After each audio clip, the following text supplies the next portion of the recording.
Okay, so have you ever been, like, staring at something in the grocery store, maybe some kids' cereal or fruit snacks, Hmm. and the color is just, it's so bright. It almost looks, I don't know, radioactive. Why do we still fall for that? Like, neon pink means tasty raspberry. Yeah, it's kind of the multi-million-dollar question that nobody really asks seriously, is it? And it gets right to this really baffling thing about how we classify the chemicals we eat. Okay. Think about it, right? You've got drugs, sometimes pretty potent, even toxic stuff, classified as pharmaceutical grade. They need intense, independent, long-term testing. Right. Like if I get a prescription, I assume it's been checked inside and out, Yep. down to the microgram. Exactly. But then, somehow, the synthetic dye making your yogurt bright blue, which, by the way, often comes from petroleum. Petroleum. Seriously. Yep. Contains byproducts that have, well, rarely, if ever, been properly studied for what they do to us over decades. And that stuff gets a much softer label, food grade. Often means way less scrutiny. That's just wild. So the chemical in a kid's cereal is what? Less regulated than, like, cream you put on a rash? Pretty much sums it up. Okay, so our mission today, let's dive into this. Let's figure out the real reasons, the psychological stuff behind why these chemical colors are everywhere. And then let's contrast that with the actual power, the health benefits of real color from food. Yeah, let's unpack it. We'll look at everything from, the regulatory gaps to what's happening right down at the cellular level. We want you to walk away really understanding what you're looking at on those labels. All right, let's get into it. Because honestly, the whole synthetic food dye thing, Yeah. it's just a sales tactic, isn't it? Oh, absolutely. Zero to do with nutrition, nada. If these companies had to show the real color of their processed ingredients, the starch, sugar, fillers, what would it even look like? Just sad gray mush. Exactly. Beige or gray mush. That's the illusion they need to sell you on. The color is basically cheap camouflage. Camouflage, I like that. And studies show it works. Put a specific, bright, often unnatural color on something, and bam, appetite goes up. It's a psychological trigger, bypasses logic completely. So bright red makes my brain think, ooh, fresh strawberries. Yeah. Even if it's just chemicals. Precisely. Yeah. Especially certain reds and yellows. Our brains link them to freshness or sugar, so people want more, eat more. Doesn't matter what's actually in it. It's like we're being trained. Pavlov dogs, but the bell is like neon orange. You got it. And there's this perfect story that shows how much expectation drives this. You mean the mac and cheese story? The mac and cheese story. Classic. Kraft, right. The iconic, almost nuclear orange cheese powder. Yeah, practically glows in the dark. So they decided to take this synthetic dye out of the formula in a few countries, just remove the yellow number 5 and 6. And what happened? Let me guess. Sales tanked. Immediately, people looked at it, saw this pale, kind of beige color. And thought, wait, this looks like actual food. Something's wrong. Basically, yes. They were suspicious. Kraft had to put the dye right back in. Consumers were just so trained psychologically to expect that intense, unnatural orange. Wow. The color is the cheapest, most effective marketing tool they have, hides all the heavily processed stuff underneath. Okay, but that kind of commercial pressure only works if the rules allow it, right? Mm-hmm. Which brings us to the really stark difference between, say, the U.S. and Europe. Mm-hmm. How is it that dyes linked to health issues are banned over there, but totally fine for us and our kids to eat here? It really boils down to self-regulation, which is, a massive conflict of interest baked right into the system. Bringing the FDA often lets the food industry itself, the companies making money off these cheap dyes, do their own safety studies and submit them. Wait, seriously? Yeah. The company selling the dye gets to say if it's safe. Often, yeah. Yeah. The fox guarding the henhouse year after year. That's the simplest way to put it. Okay, that sounds problematic. It is. And if you dig into reports, you hear about this FDA revolving door all the time. People moving back and forth between top jobs in the food and chemical industries and key positions at the FDA. Makes objective, strong enforcement, well, let's just say difficult. And you see the results in specific chemicals, right? Like, wasn't there something about red number 3, erythrocene? Oh, yeah. Red number 3 is the perfect, absurd example. Back in the early 90s, the FDA actually banned it. Ban it. But it's still in food. They banned it for external uses, cosmetics, external drugs, because animal studies showed it was a carcinogen, even in small amounts. Okay, wait, so the government says this stuff is too toxic to put on your skin, but it's perfectly fine to mix into candy and cereal that kids eat. Yep. Right now, today, you can find it in breakfast cereals, candies, processed foods. The hypocrisy is Well, it's staggering. It feels insulting, frankly. Yeah, no kidding. And this isn't just about rules on paper, right? There are actual biological effects. We should probably get specific about the hazards of these dyes, like red 40, yellow 5. Yellow 6, tartrazine, yeah, those are the big ones. And their effects are definitely not invisible, even if the names are kind of hidden on the ingredients list. So what are we talking about? Well, the research, especially studies like the big Southampton one in the UK, keeps linking these synthetic colors to pretty significant negative effects on behavior and neurology, Like, like increased hyperactivity, trouble with attention spans. There are strong correlations with childhood behavioral issues like ADD. and just to be clear, this isn't simply kids being hyper after eating sugar, right? This is about actual changes in brain function. Exactly. It's about cognitive function. Mm. And beyond that, these dyes are xenobiotics, basically, substances foreign to the body. They stress the digestive system. How so? They're known to make problems like leaky gut worse.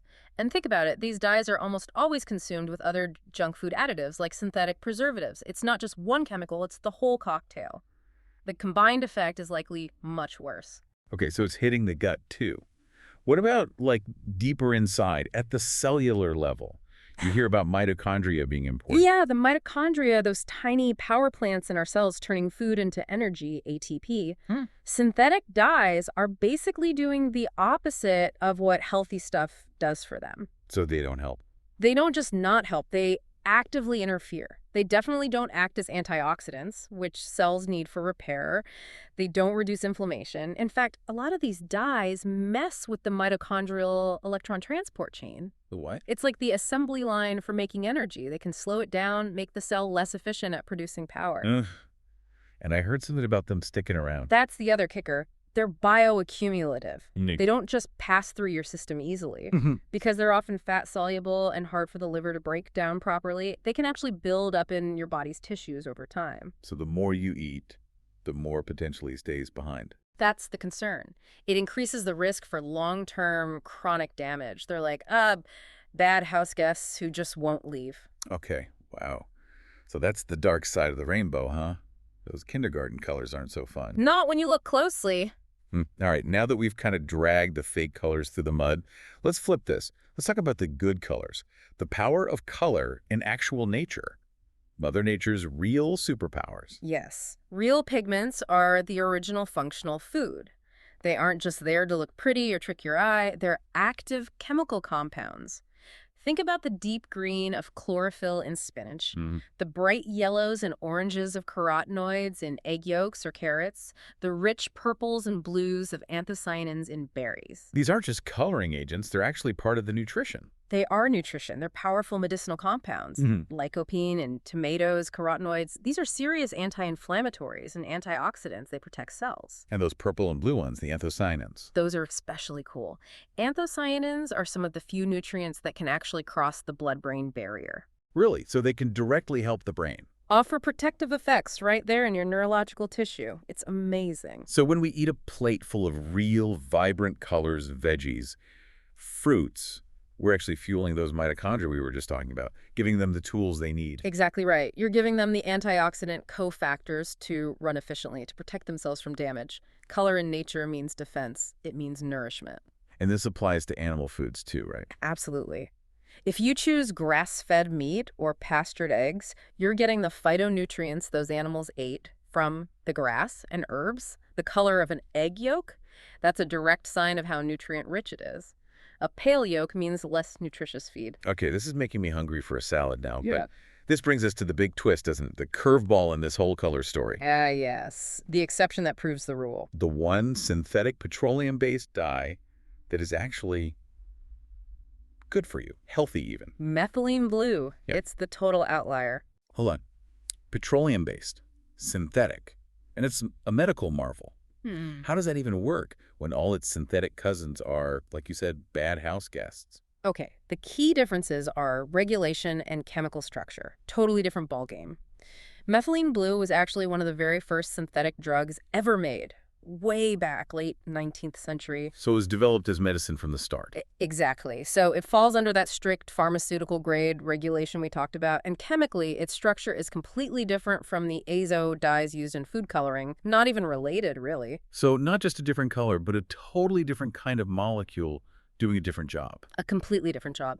Its purpose is cellular repair and maintenance. Methylene blue is mainly known as an electron cycler. Electron cycler. What's that? Okay, so when your mitochondria get damaged, maybe from stress, maybe ironically from eating junk with those other dyes, they struggle to pass electrons along that energy assembly line, the electron transport chain, to make ATP. Right, the power plant is glitching. Methylene blue kind of steps in and creates a detour. It can help electrons bypass the damaged part specifically. Complexes I and a 3 allowing the energy production flow to continue, restoring ATP even when the cell is stressed. Whoa. So it actually helps the mitochondria work better, especially if they're damaged. That's the idea. It can give the body cellular energy, help clean up damaged mitochondrial parts, and significantly reduce oxidative stress, particularly in the brain. Which is why it's used for brain stuff. It's used in research and sometimes clinically for neurological conditions like Alzheimer's and Parkinson's. Also for things like bladder infections, even certain cancers. It helps cells under metabolic stress. Okay, that's genuinely fascinating. And what's the final crucial difference setting it apart from the food dyes? Does it stick around? No, and that's key. Unlike those bioaccumulative neon food dyes, methylene blue is easily processed by the body. It doesn't build up long term. The kidneys handle it pretty efficiently, likely because of its pharmaceutical purity and different structure. The toxic load isn't the same issue. Okay, so let's try and wrap our heads around this. We've got this crazy world where fake, bright colors are used purely to trick us into eating more junk food. Right. They're linked to actual health problems like hyperactivity, maybe ADD, gut issues, and they're somehow less regulated than lipstick. It's a strange picture, isn't it? Meanwhile, the real colors in whole foods, the greens, reds, purples from plants, the yellows in good eggs, they're like cellular superpowers, protecting our brains, helping our mitochondria work. That's the takeaway, really. Knowing this pushes us to make a conscious choice. Focus on eating foods with real natural pigments. Understand that vibrant color in a whole food isn't a trick. It's a sign of its actual nutritional value for plants and animal products. Because, at the end of the day, if a synthetic color is considered too risky, too potentially toxic to put on your cheek, why on earth are we okay with it being deliberately put inside our kids' bodies, into their digestive systems? That's the question to chew on, isn't it? Definitely something to think about next time you're staring down that cereal aisle.